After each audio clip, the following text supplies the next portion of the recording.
Okay, here we go. 3, 2, 1. Hello, Hellboy fans out there. Troy to the Max Extreme here. Hell Troy? Oh, didn't even think about that, but yes. Yeah, good. All right. And I'm still just Dave. Dave to Ghost Hunter Dave. Got it. And together we form Imperius Rex. Dave Sapien.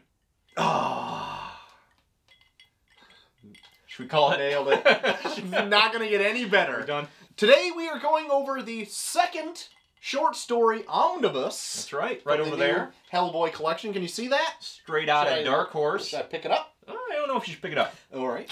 Yeah, go ahead. Pick it up. Why not? Here we go. Ooh. Look at this baby. Look at this. Look at that. Look Look at them heads. Look at all them heads. Right. Spoilers. There's heads in this There's one. heads in this one. Yep. So yeah, this is Dark Horse's second volume of the complete chronologically collected Hellboy shorts. Mm-hmm. Most of them by Mignola, along with a slew of other artists lending a hand. Mm-hmm. So we are going to talk about them. Yes, we are.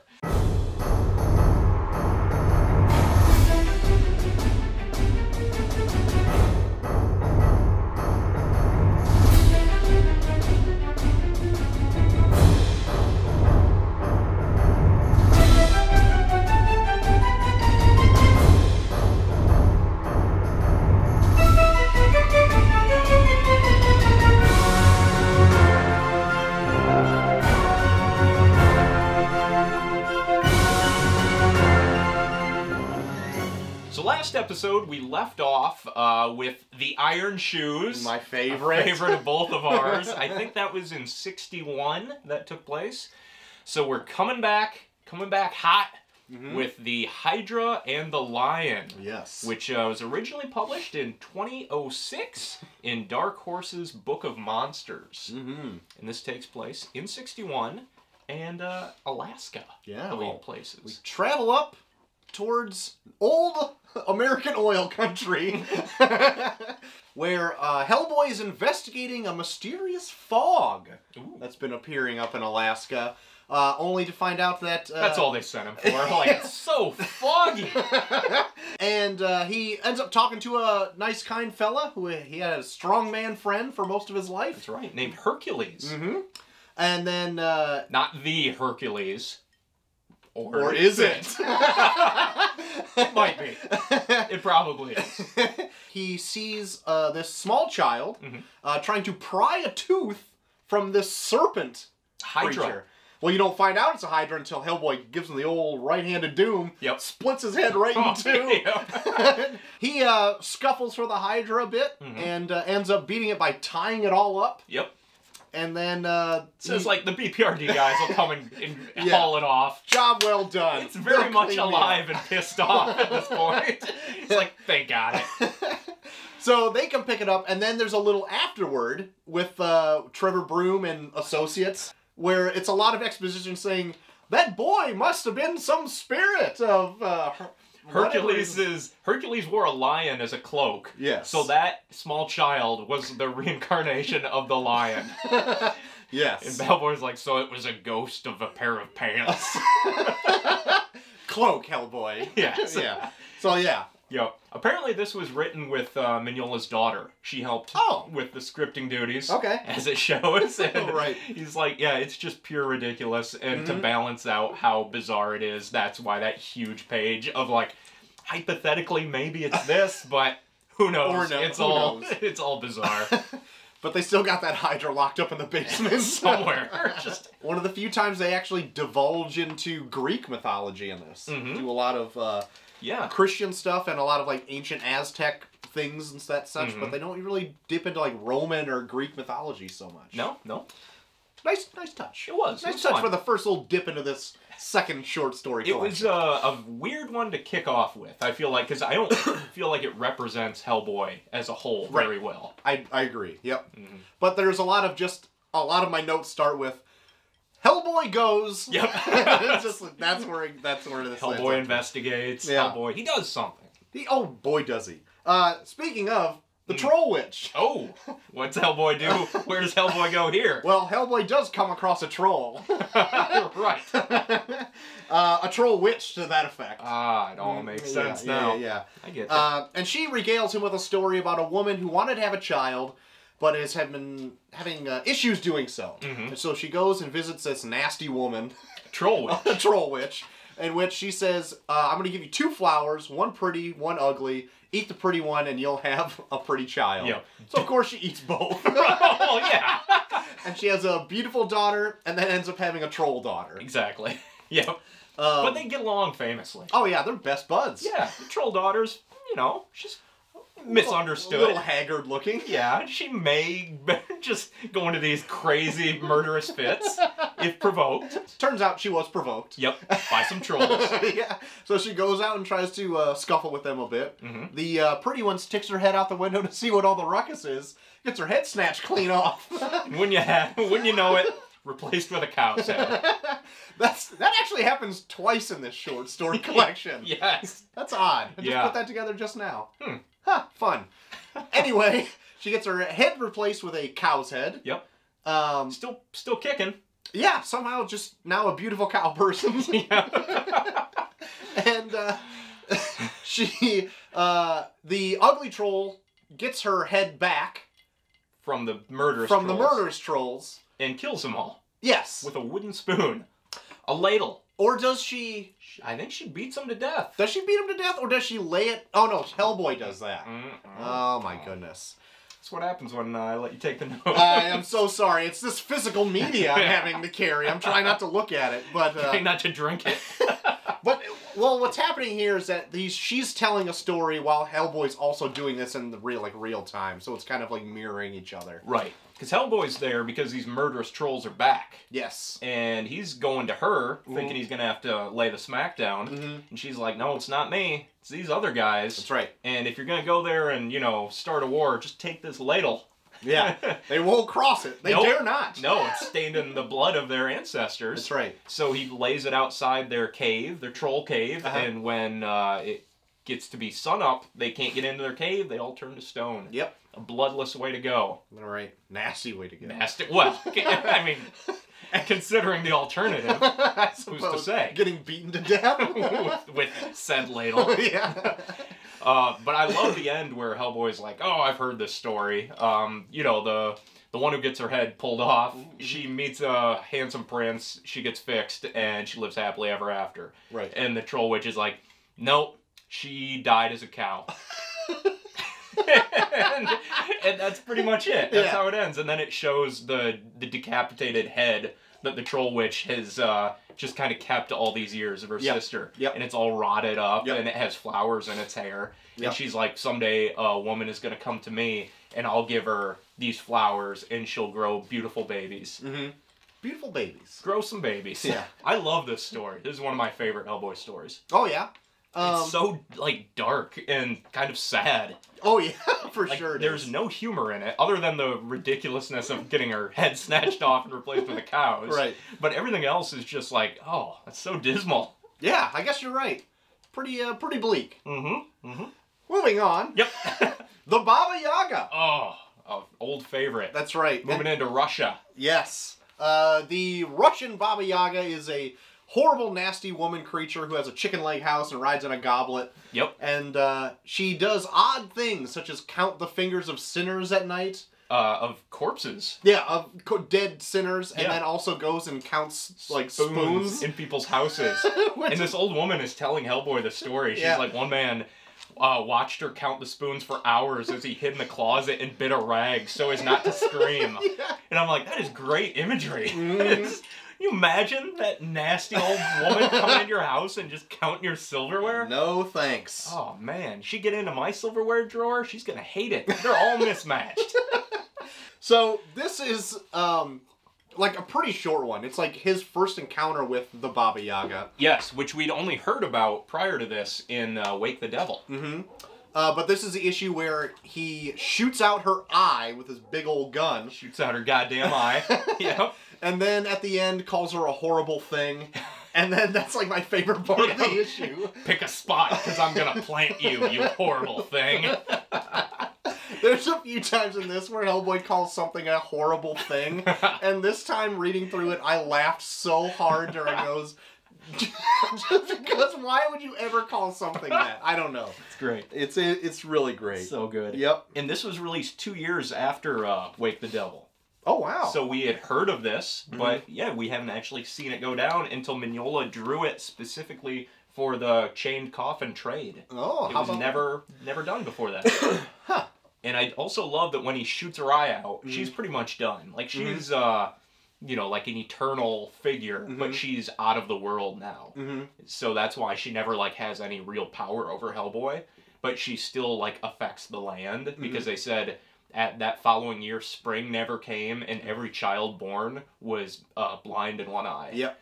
And, like, this is being told by animals, like woodland creatures. Right. And they're saying, like, her reach is strong. I love that. This is a perfect encapsulation of a Hellboy story. Yes. It's got everything. Yep. Yep. Got talking animals. Yep. Got horrible things. Next one down the pipeline, Dave. The Sleeping and the Dead. So Hellboy travels to merry old England. That's right. Or Europe. I don't know if is it England? Yeah. Great. Yep. He travels to merry old England. In Europe. Still in Europe, as much as I recall. And he is told a tale about how European vampires are the nastiest vampires out there. Just not your run-of-the-mill American shitty vampires, and is being escorted around by this old man. He's like, let me show you where the head vampire lays. It's just right over here. And then he pulls a lever. Classic and Hellboy. A trap door comes out from under him, and he falls into this pit where he meets one of the girls from his previous tale, Little Mary, I believe her name is, and falls into her like little catacomb. Catacomb? That's a very good word for it. Well, it's the daughter of the keeper there, the old man. Yeah, right. Because they were turned by a stranger in the night. Yes. Falls into her catacomb. I was going to say a hidey hole, but a catacomb works a little better. They're interchangeable. Only to find out that she is just like a nasty creature. Yeah. Like not a vampire, kind of just like an undead ghoul. Yeah, she can turn all the way. Kind of like in Blade. Kind of like in Blade. Making it the best Marvel movie ever. Yep. She mops the floor with Hellboy, essentially. He's trying to punch her around the room and ends up accidentally punching through this wall to let her escape in order to get to the head vampire. The head vampire man. Who looks suspiciously like Christopher Lee with a mustache. Yes. And he is also now upset and has raised an army of his undead vampires on the surface because these, like, mistress vampire Kate has not arrived because she is now deceased. Because Hellboy gave her a good talking to.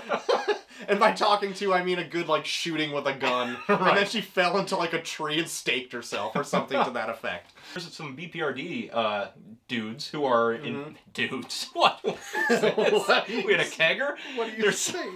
some BPRD officers yes. That are out there handling the zombie vampires. Right. They're kind of like Hellboy's backup. Yeah, with Ted. Ted. Yeah, the local who Hellboy paid to... to be vampire bait. Yes. Yeah.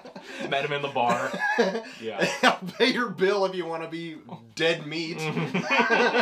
So anyway, Hellboy ends up having a bit of a scuffle with the head vampire, but the head vampire guy gets taken out by Little Mary. Pops his head clean off. Yeah, just squeezes him right so he pops his head off just like in Doctor Strange in the Ultimatum book. Exactly like that. Anyway, any chance I could bring up that book and just shit talk I was going to say like a tube of toothpaste, but that is much more descriptive.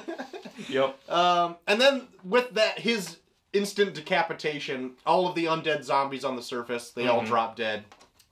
And everyone lives happily ever after, with Ted recounting the tale and embellishing at the bar that night. Yes. This one was by Scott Hampton, who does a pretty good photorealistic interpretation of Hellboy. Yeah. Where I feel like it kind of rode the line of some of them looked fantastic and other ones looked like they didn't quite, like, fit. Do you think? I noticed those, like, it kind of near the end. It looked like he originally drew it and then copied and pasted it. Yeah, there's a lot of, I think, digital manipulation in spots. But otherwise, I really enjoyed this artist. And this one also does a good job of establishing the vampire lore in the Mignola-verse. Yep. Where they say, like, you remember hearing in Europe there was all these vampire escapades, and then suddenly they stopped. And that was because in the BPRD 1947 or 46 books, the vampires all got together and said, we need to like lay low and let humanity forget about us, and then we'll strike. So that's why like there aren't a whole lot of big vampire nemesis in Hellboy, because they're all like just waiting it out. Right on. Good thing. Except for this asshole that starts changing little Mary. Just blew his load real quick. And then his head. Speaking of heads. Oh! Heads is the next one in the docket. Oh, another one of my favorites. All-time favorites. This one's fun and has actually been animated in Blood and Stone or something. No, it was Sword of Storms. One of the other ones. They're not very good. No. The adaptations are fun, but I wasn't a huge fan of the original animated cartoons. But this one, Hellboy travels to Japan. That's right.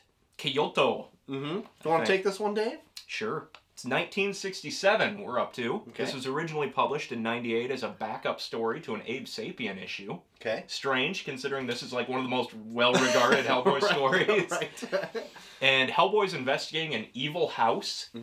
He takes a little nap on this woodland trail, and he's like poked away by a traveler who says like, ooh, these woods are scary, you need to come to my house and, you know, ride out the night there. Right. There's this other group of wonderful people here. Listen to this guy. Listen to this funny joke. And he just tells this really horrible, like, depressing, off-color story that everyone, like, laughs at, and Hellboy's just like, ooh, okay. This room sucks. Yeah. So he goes up to bed, only to come back down, like for a glass of water or something later on, finds all the travelers missing a head. They're still in the exact same pose they were when he left them, but now sans head. So he goes out, dumps their bodies in a lake, and then he's attacked by the flying disembodied heads that are just going around like eating bugs and stuff, I guess.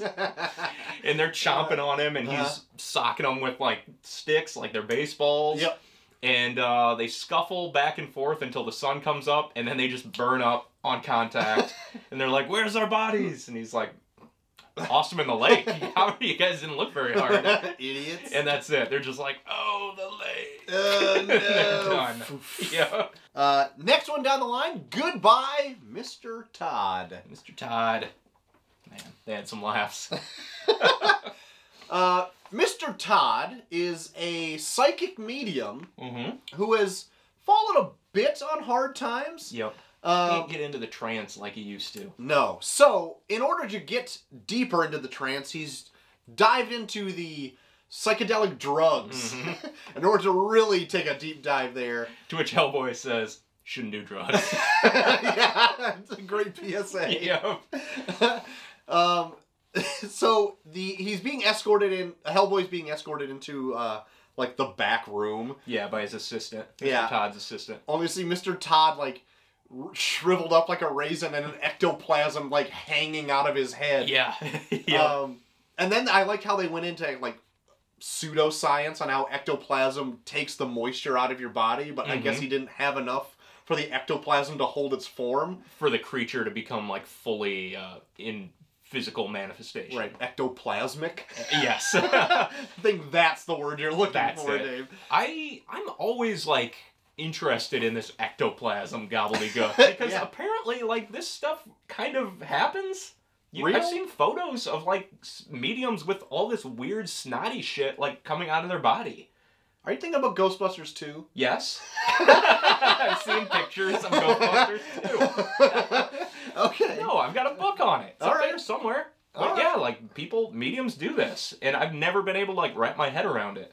We should look into this further. We will. Blow it up in the comments if you guys are into the paranormal. Give us some 411 on ectoplasm. Have you been plasmed?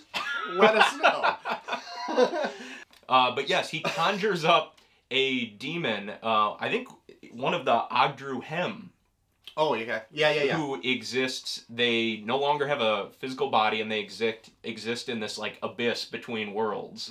And we see these creatures again in Conqueror Worm. Okay. But this is, like, his first encounter with them. So yeah, they've just sucked poor Mr. Todd dry, and they're going to fully form unless Hellboy can like ward it off with some sage. Oh yeah, I have it written down here. What it actually is, it is the Greek herb arbutus. They hate that shit, apparently. Hate it. As soon as he lights it up, the thing is like. Yeah. But not only is it done, it like ingests Hellboy in the process and sucks him into Mr. Todd, who just explodes in like a flesh confetti bomb. Yep. And Hellboy just stands there covered in most likely ectoplasm and bits of Mr. Todd. Yes. And he says to the assistant like, "Well, all's well that ends well, right?" And she's just like mouth agape as her employer's raining from the sky. I would love if it's an instance where Hellboy seems really off base. It's like, all right, well, I'll see myself out. I'll bill you later. I would love for like a cold open to like a Hellboy movie. If like this would be like something to that like would that be effect. Amazing. Yeah. Just a 5-minute little adventure. Yeah. Exploding out of Mr. Todd. Then we move on to the Vampire of Prague. This one, published in 2007. Oh, it's the Varro Lack. Is it? Yep. Okay, if you say so. Maybe not, because you haven't flip-flopped. What What does the book say? Come on! It is the Varro Lack. You son of and a bitch. then the Vampire of You Prague. son of a bitch! Next up is the Varro Lack, or the Varro Lack. I don't know what that little... Sounds like a vacuum. Got it. Does that help? No. But we're going to continue. We're going to press on. We're short for time. Yep. We're going to make it. Hellboy goes there to find and stake Countess Ilona Kakowski? Yep. It's not Kakowski. She's not Polish. She's not. She's She's Budapestian. Budish. Before he can give her the good old staking, Give her the 1-2. he falls into, I would say, a catacomb of several other vampires that drop him into this like hillside where there, lo and behold, is the Varro Lack. So large he covers the moon. Yes. And he is going to just end Hellboy right then, there, and now. Chomp him up quick. And right as the Varro Lack has him dead to rights, Hellboy's like, wait a minute. Looks down.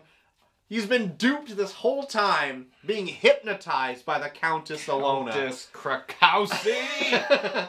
And he... What is the line that he says? I've been whammied? He put the whammy on me. He And gave then me the whammy. staking her right But good there. Yeah. I like that creature. I think it's a cool idea. The Varro Lack? Yeah. Yep. I wish it went almost more into it. Because I've read this like twice before, and I was still tricked. Yeah. The whammy was put on me, How's Dave. he gonna get out of this? I was like, I don't remember this big, huge creature being such a big... Oh, it's not. Don't we still have a moon? Oh, interesting about that. That was originally published in 6-page installments in Dark Horse Extra, which was a newspaper, a Sunday newspaper strip type of serial. Oh, really? And Mignola went and completely redrew it for like the standard comic page. Oh, okay. Yeah. On the vampire train, this is a very vampire-heavy installment. Very much so. Especially since they said they've been underground for like the last 50 years. Is The Vampire of Prague, published in 2007 as part of the Troll Witch and Others trade paper collection. Trade paperback collection. TPBs. TPBs. This takes place on August 19th, my wife's birthday, 1982. Just a glimmer in her parents' eye at that point.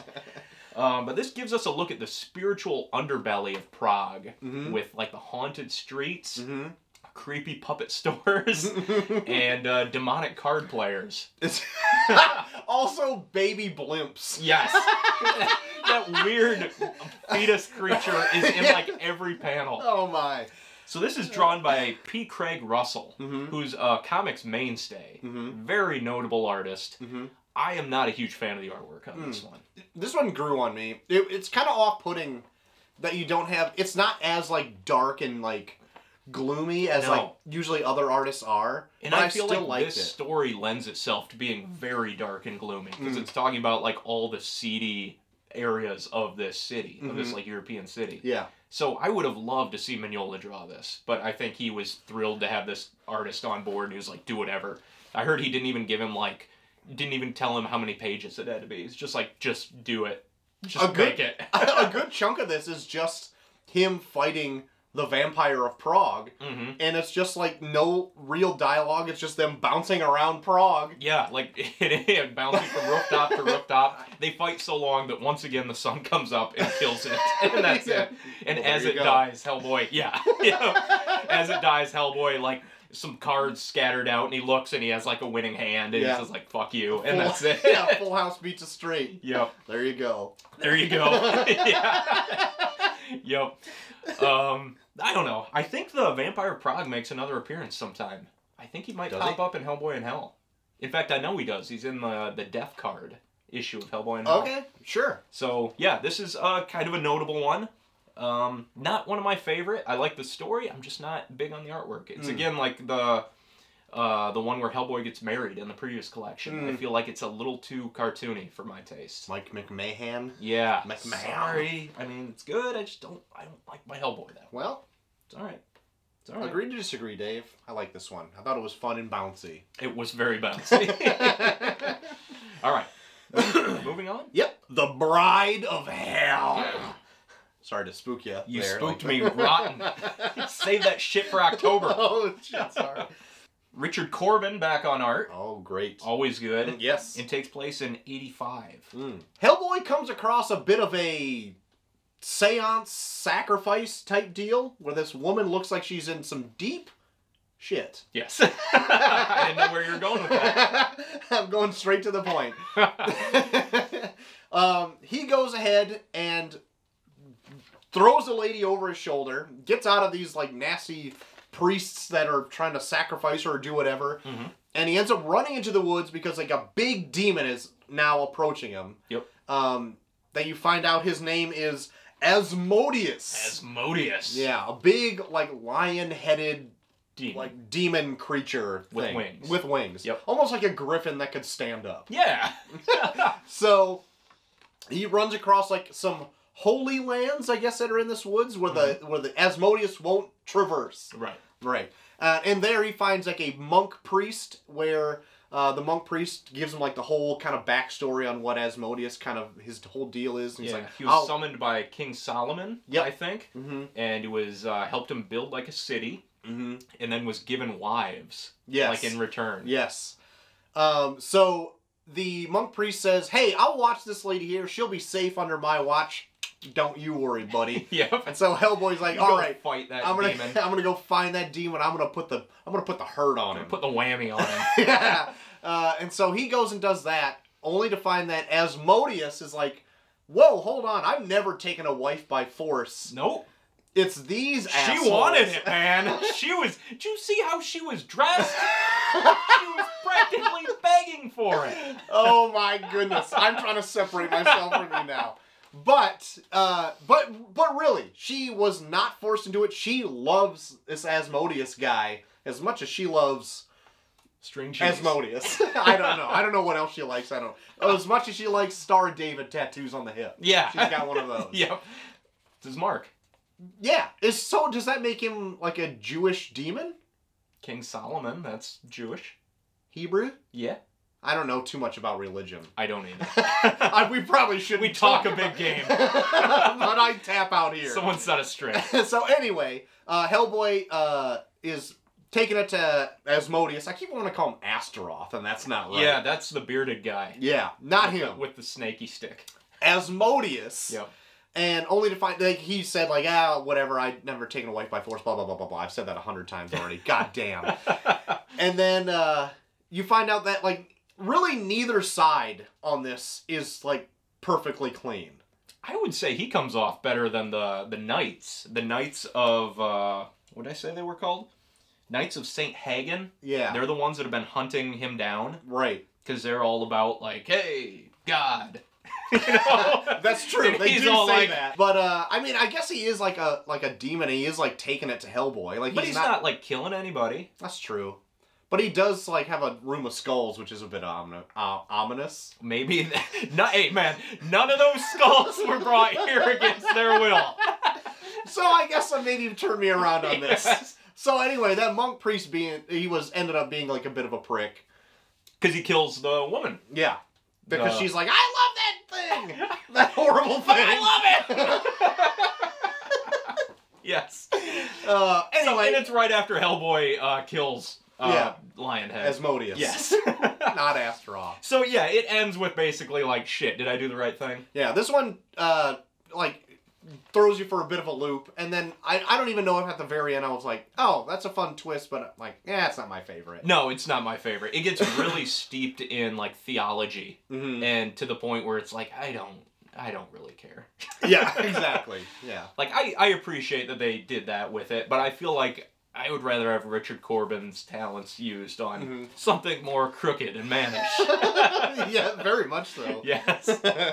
So that takes us to a return to form, the Whittier Legacy, which was originally released as a promotion with USA Today's website. Wow, really? Yes. Oh, man. In 2010. I don't know what that looked like, but apparently Mike drew this 8-page story for that. All right. And it's 1985, Boston. Hellboy defeats a crazed occultist who's been necromancing the corpses of his family, also occultists. Yes. Saying that he's a true heir to their legacy. He was like adopted by a different family, but he's like an occultist like them. So he conjures up this like demonic force. And the skeletons of the family are like, he doesn't have the medallion. Oh, boy. I actually he really needs like the medallion.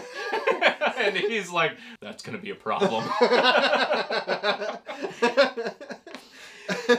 And then, like, the creature overcomes him. It transforms Whittier into this demonic monster. Hellboy takes the medallion and, like, throws it at him. And it just goes, like, blink, and immediately he turns back to normal. Yeah.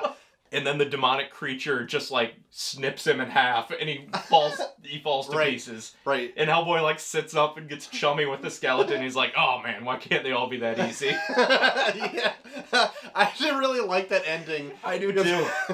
Because not only that, in the next story, he brings up this. Yes. Like, you know what? They can't all be that easy. And I really like that. That one really sticks with him. Yeah. Yes, that was another Mike Mignola back on art. And I always forget this one, but every time I read it, I'm like, why do I forget this? This is like, this is amazing. Now that takes us to one that I am not a huge fan of. It's grown on me over time. But next is Buster Oakley Gets His Wish, a one-shot from 2011. And this one is accompanied by the fantastic artwork of Kevin Nolan. Yes. Another comic mainstay. Did a ton of the character designs for the Batman animated series. Oh, I didn't know that. Yeah, did Killer Croc, Man-Bat, all of them. Some of my favorites. Good deal. Clayface, I think. Oh my. But this one is about a boy who's abducted by aliens while trying to summon a demon. Hellboy investigates a missing livestock of a nearby farm. Is also abducted and almost probed. In a scene that I completely forgot about. But they are straight up ready to insert into his. Yes. Some vibrating phallus thing right into his hindside. Yep. He escapes, finds the kid that was abducted, now transformed into a cow person. Yes, a cowboy, if you will. Oh, I will. And they team up to defeat the aliens. Yep. And it initially struck me as, like, so dumb. Like, I just hated it. But as I've said, it's grown on me over time. I think if it was done by any other artist, I'd be like, but Kevin Nolan is so good. Yeah. And he draws, like, really good animals. Yes, he does. that cowboy looks so good. You know, is this the second cow head? Yes, this is the second cow head, Right. Of course it is. All right. But yeah, I always find this one weird, too, because it's, like, out of the ordinary kind of Hellboy story, what deals with, like, aliens and stuff. Yeah. Not that I don't think that's out of the realm of possibility for this, it just feels Well, the only weird. other aliens we've got are the weird aliens from, Seed of Destruction? Yeah, and they come back and conquer a worm. And they're not these guys at all. Right. But, like, obviously, in a world like this, there would be more aliens, but these are, like, so stereotypical aliens that it's like, really? Like, I know. So then next up, originally published in 2007 as a promotion with Konami to promote the Hellboy video game, Hellboy the Science of Evil. This was They That Go Down to the Ship No. Such a fucking long title. Yep. Let me read it here. They that go down to the sea in ships. Yes. And this is in 1986. Great year. Great year. Great year to be born. Yep. And it's about the skull of Blackbeard the pirate. Oh, yes. Is stolen and used to resurrect the salty old sea dog himself. Yep. I really like the art in this one. Mm-hmm. And I feel like it fits with, like, a creepy story like this very well. Yeah, I love the art in this. Mm-hmm. Feels like an X-Files episode. Yeah, almost. Did you tell me once that this artist also does Abe Sapien stuff? Yeah, this was like the first thing he drew, and then he went on to do the first Abe mini-series, The Drowning. Oh, my. He's great for Abe. Yes. Oh, yeah, he is. Yep. And lucky enough, Abe's in this as well. So. Yep. Yeah, so Blackbeard is just scallywagging about, and Abe and Hellboy are fighting him, and there's this guy, this like shrouded figure that Abe's talking to throughout this whole thing, and then at the end he like flashes himself, reveals who he is, and he's like a dead sailor, and he calls up a whole legion of like drowned seamen. Yep. And they, I knew as soon as the words left my mouth, they grab him and pull Blackbeard into the depths. Yep.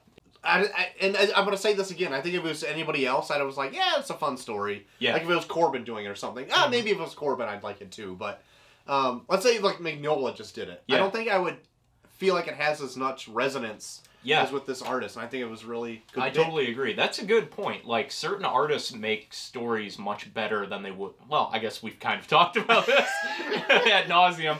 But this one really, it clicked for me. It was a light bulb moment. Yeah. Where it's like, yes, the moody, like inky blacks of this and like kind of the sketchiness of it definitely sets this apart in a way that like Corbin's clean yet dirty. Yeah, but very illuminated type of pencils would not have captured it as well. Right. And I feel like Mignola's would have felt, is really crazy, but like more cartoony than this one is. Yes. Yeah, there's just something about this that it's perfect for it. I would love to see this artist, Jason Sean Alexander, do more in this universe. Because I think he only did like the one Abe Sapien miniseries, and that might have been it. How the hell was this a tie into a video game? Like, I don't know. I heard the video game stunk. Yeah, that's too bad. I've never played it. Next one on the docket, A Christmas Underground, coming out in 97? Yep, as part of the Hellboy Christmas special. Okay. This takes place in 89. Great. Merry old England. Perfect. What a European.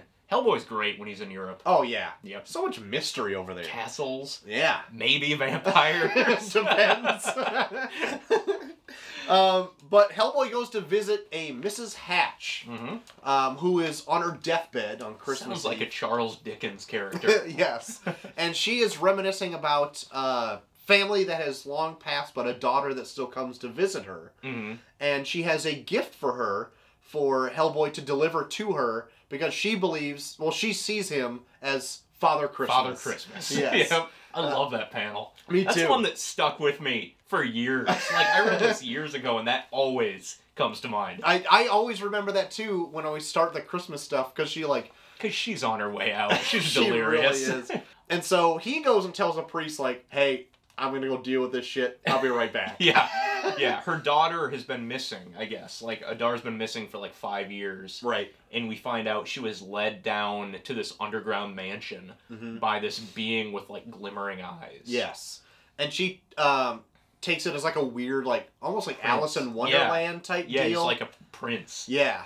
And so she, like, I guess marries him. Hellboy goes out to the graveyard to find 2 stones that are older than a Christian grave.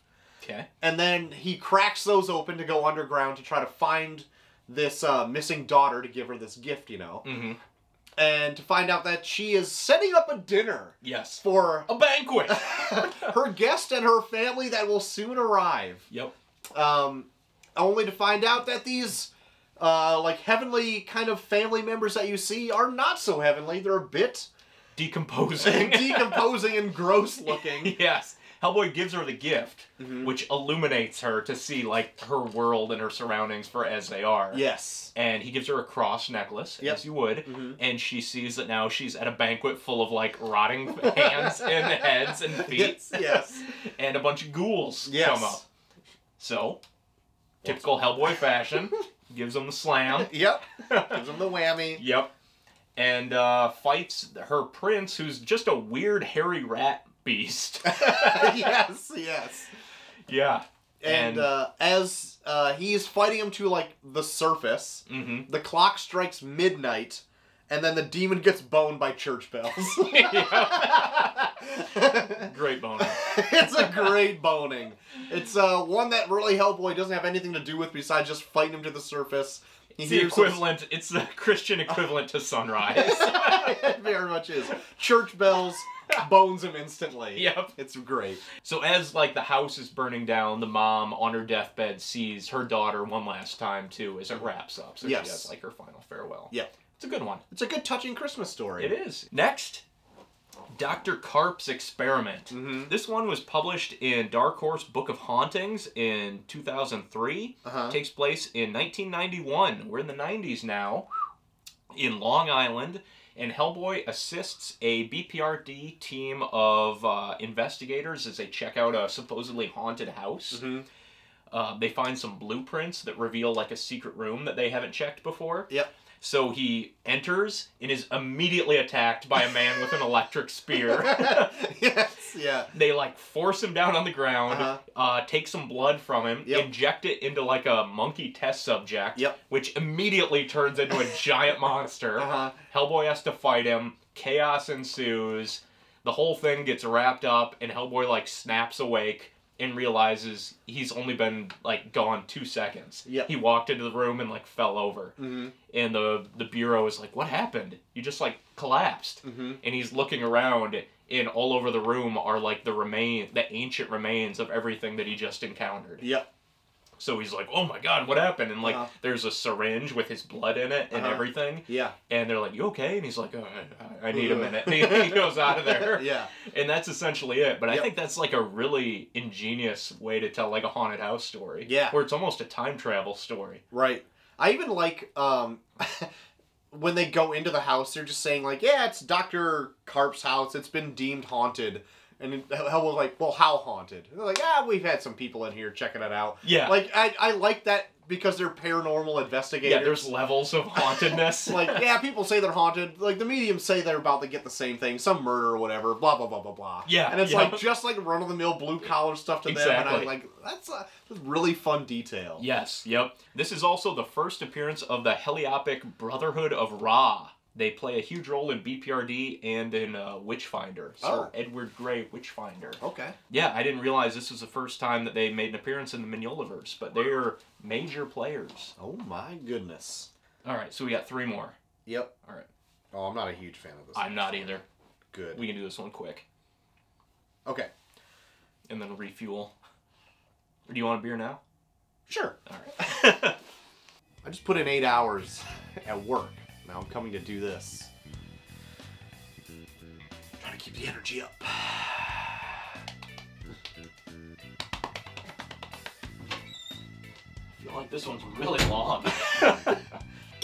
Anytime you leave the room and keep it rolling, do you ever, like, look at the stuff that I've just talked about? Okay, good. Next up on the list, Dave, I'm going to just say right off the bat before I even say the title. Not one of my favorites. No, not mine either. But it's entitled The Ghoul. The Ghoul. Or...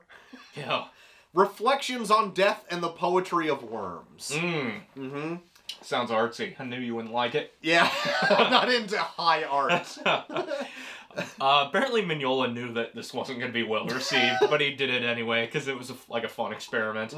But this was published in the Dark Horse Book of the Dead in 2005. Takes place in 1992. I don't know what the location is. I don't know if it says it. Cemetery. I haven't I don't know. I didn't write it down either. No. Just, I was so unenthused by it, I'm like, fuck this. My note is, not a huge fan of this one. Seems like Mignola just wanted to incorporate Shakespearean-X dialogue over top some story of a corpse mutilator. That's right. My notes, Hellboy investigates a cannibalistic man who's been eating corpses and reciting poetry. There you have it. That's it. Not my favorite. I do like, though, that at the same time, like, this, like, kind of, like, poetry is kind of going on. That there is, like, Hamlet as a puppet show going on TV. I love that, too. I also followed up with, I dig the Hamlet puppet theater, though. Yeah. So, more of that. Yep.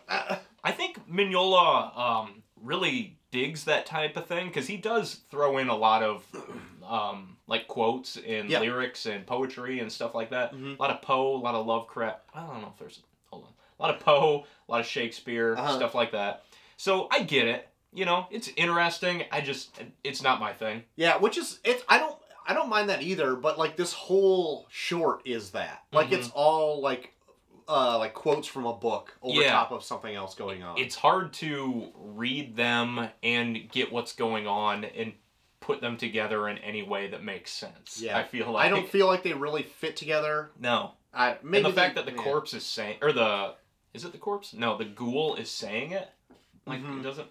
I don't know. Whatever. A rare miss. Yeah. But that brings us to the next one, which I'm a huge fan of. In the Chapel of Moloch. A single issue published in 2008, taking place in Portugal in 1992. Hellboy is contacted by an agent of a reclusive painter who has moved into an old chapel as his new art studio. He's been acting strangely, and upon investigation, Hellboy finds a demonic creature that has been controlling the artist, forcing him to sculpt a massive figure of Moloch, which is a big minotaur-looking thing. An awful thing. Yes. Known for sacrificing children. Yes. Hellboy fights the awakened statue, because of course it comes to life. Yes. And eventually breaks the creature's hold over the artist. This one is really good. Yeah, I really like this one. It's long. It's like a single issue, so it's long. It's longer than most of these short stories. Yep. And I like the pacing of it and how it kind of builds, and you get like a look at the paintings the artist has been doing since he's been going crazy. And then like he scrapes the statue and it bleeds. It's got all these cool little details there where he's like, oh yeah, this doesn't look good. And you just see Hellboy scoping out the situation and kind of like, no, I don't like this. Your buddy's in trouble. Yeah. I wish I would have wrote down the artist, which they keep saying like the guy ripped off. Goya. Oh, Goya? Okay. Yeah. Yep. But I like that little detail. It's like, yeah, it's just ripping off Goya. And the Hellboy says that right as he walks in. Because Hellboy's like a fine art connoisseur. Yep. And I also like at the end, the artist is like, oh, I'm ruined. I'll never paint again. And Hellboy's like, it's not the worst thing that could happen to you. And you should probably give up sculpting, too. So then we wind down on the last one. You want to play us off here? Sure. The title, Mignola. Or a tale told by a mummy in the New York City Explorers Club on August 16th, 1993. Yeah, perfect. 2-issue mini, published in 2006. Yep. And marks the very first Hellboy story to feature art by someone other than Mignola. Oh, really? Yeah. I had to, like, double check that, because I couldn't believe it. So this is the first Richard Corbin. Oh, okay. All right. Yep. And it's weird when this is collected then, because this is, collected in the library editions, which I have, because it comes in volume 4. So it's an odd placement for it. Yeah. Yeah, and it's the last story in this collection. Yeah. Very weird. Strange. Yep. The more I think about it, the more I hate it. No, I'm just kidding.